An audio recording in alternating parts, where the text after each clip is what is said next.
क्या कभी कोई माँ बाप अपनी संतान से अपेक्षा करेगी कि हमें मारे? क्या माँ बाप अपने एक एक रक्त की कमाई से अपने रक्त को दूध के माध्यम से उसके अंदर जो प्रविष्ट कराती है वो इसलिए कि ये बुढ़ापे में हमें मारे? आत्मदेव जी को बड़ी गिलानी हुई और घर छोड़ दिया।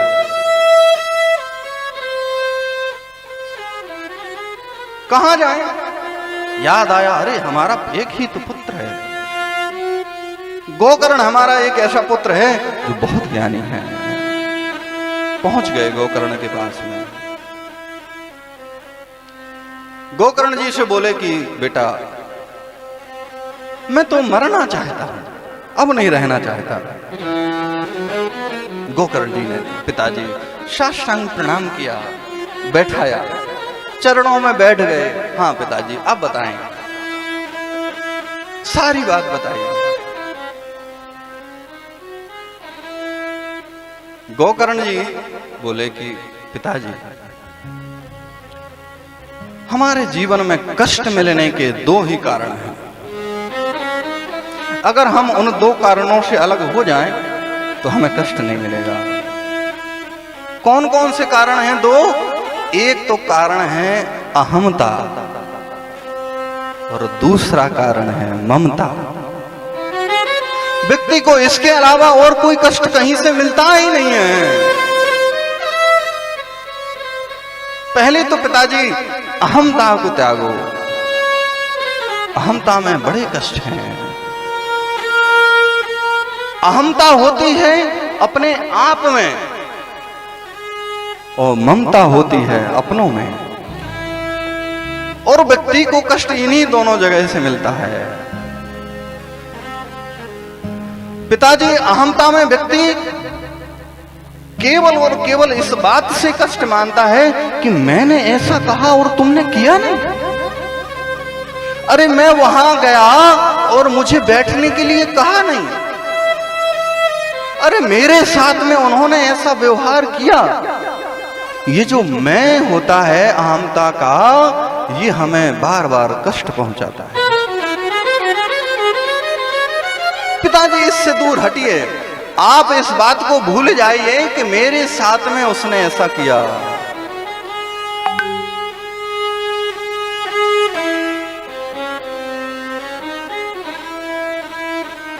बकरी पाती खात है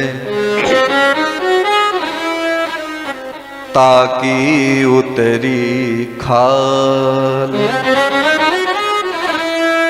जो नर बकरी खाते हैं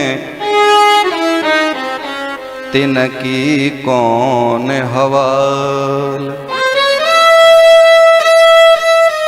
बकरी का केवल दोष इतना होता है कि वो हमेशा मैं करती है। परिणाम क्या होता है महाराज? खाल उतार ली जाती है।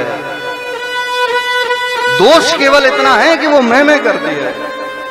ओ महाराज, जो मनुष्य बकरी खाते हैं उनकी कौन हवाल?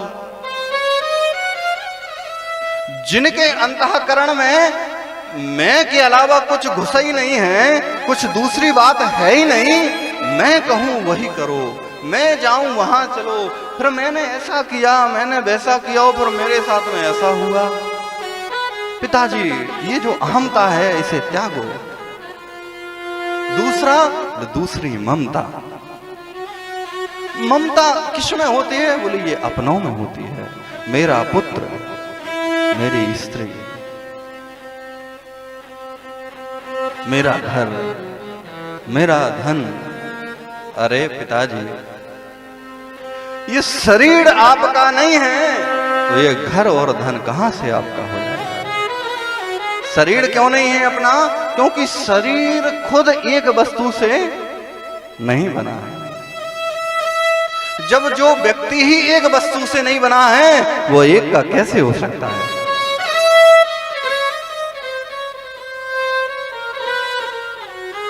देहस्तिमां शरुधरे भीमतिं त्यजत्वम् जाया श्रुता दिशु सता ममतां विमुञ्च। पश्यानिशं जगदिदं क्षणभङ्गुनिष्ठम् वैराग्य राग रसिको भवभक्तिनिष्ठ। ये शरीर जो है वो देह है। ये जो देह है वो अस्थि, मांस और रुधिर, तीन ही तो चीजें हैं।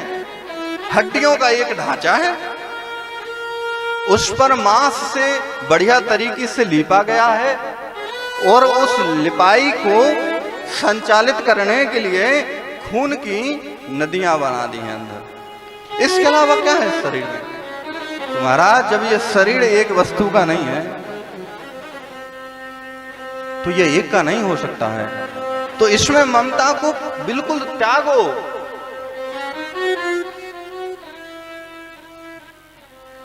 भगवान की उदारता ऐसी है कि भगवान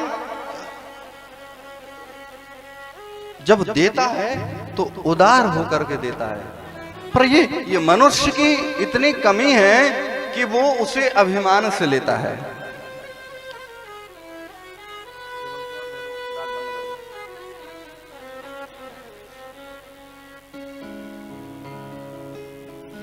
देने वाले ने दिया,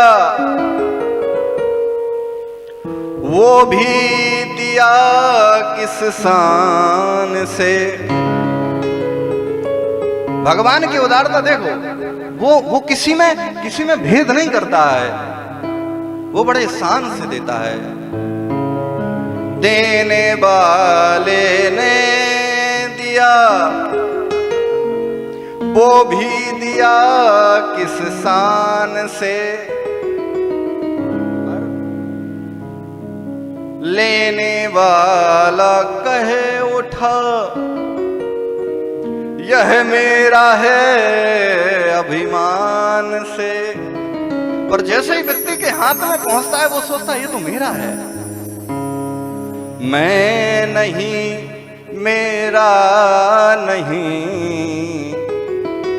यह तन किसी का है दिया। अरे महाराज वे तो तुम्हारा धन भी नहीं है, तुम्हारा तन भी नहीं है, क्योंकि ये तो किसी के द्वारा दिया है। जो भी अपने पास है वह धन किसी का है दिया। महाराज जितना भी धन है वो तुम्हारा नहीं है, वो भी किसी ने दिया है। क्यों? क्योंकि होता तुम्हारा तो तुम्हारे पास में रहता। देखते देखते लाखों रुपए यूं उड़ जाते हैं, पता नहीं चलता। देखते देखते कभी किसी ने कल्पना भी नहीं की होगी कि हमारा पैसा ऐसे कैसे चला जाएगा। और महाराज चला जाता है। क्यों चला जाता है? आपका है ही नहीं। जब आपका है नहीं तो उसमें ममता किस बात की? जब अपना है नहीं, ममता किस बात की? अगर ममता है तो कष्ट होगा। अरे जब देने वाले ने ममता नहीं की, 1000 हाथ से दिया, तो भैया 2 हाथ वाला आदमी अभिमान किस बात का करता है? अरे जैसे देने वाला 1000 हाथ से दे रहा है, लेने वाला भी वैसे ही ले और वैसे ही खर्च करे। लेकिन जैसे ही हम अभिमान में आ जाते हैं, यह तो मेरा है, तो मेरा है का मतलब है कि वो कहीं ना कहीं से जाएगा, वो दिखाएगा कि मैं तेरा नहीं हूं। इसीलिए धन की सर्वोच्च गति है कि आप उसे सबसे अधिक अपने ऊपर खर्च कर लो। पहली गति है धन की। हाँ, सबसे ज्यादा अपने ऊपर खर्च करो, पहली गति। दूसरी गति, उसे धर्म करो। तीसरी गति, उसको धन को धन बनाने में लगाओ। चौथी गति, उस धन को अपने परिवार कुटुंबियों को बढ़ाने में लगाओ। हाँ, नहीं करोगे तो भाई लक्ष्मी तो नारायण की है, वो तो नारायण के पास में जाएगी।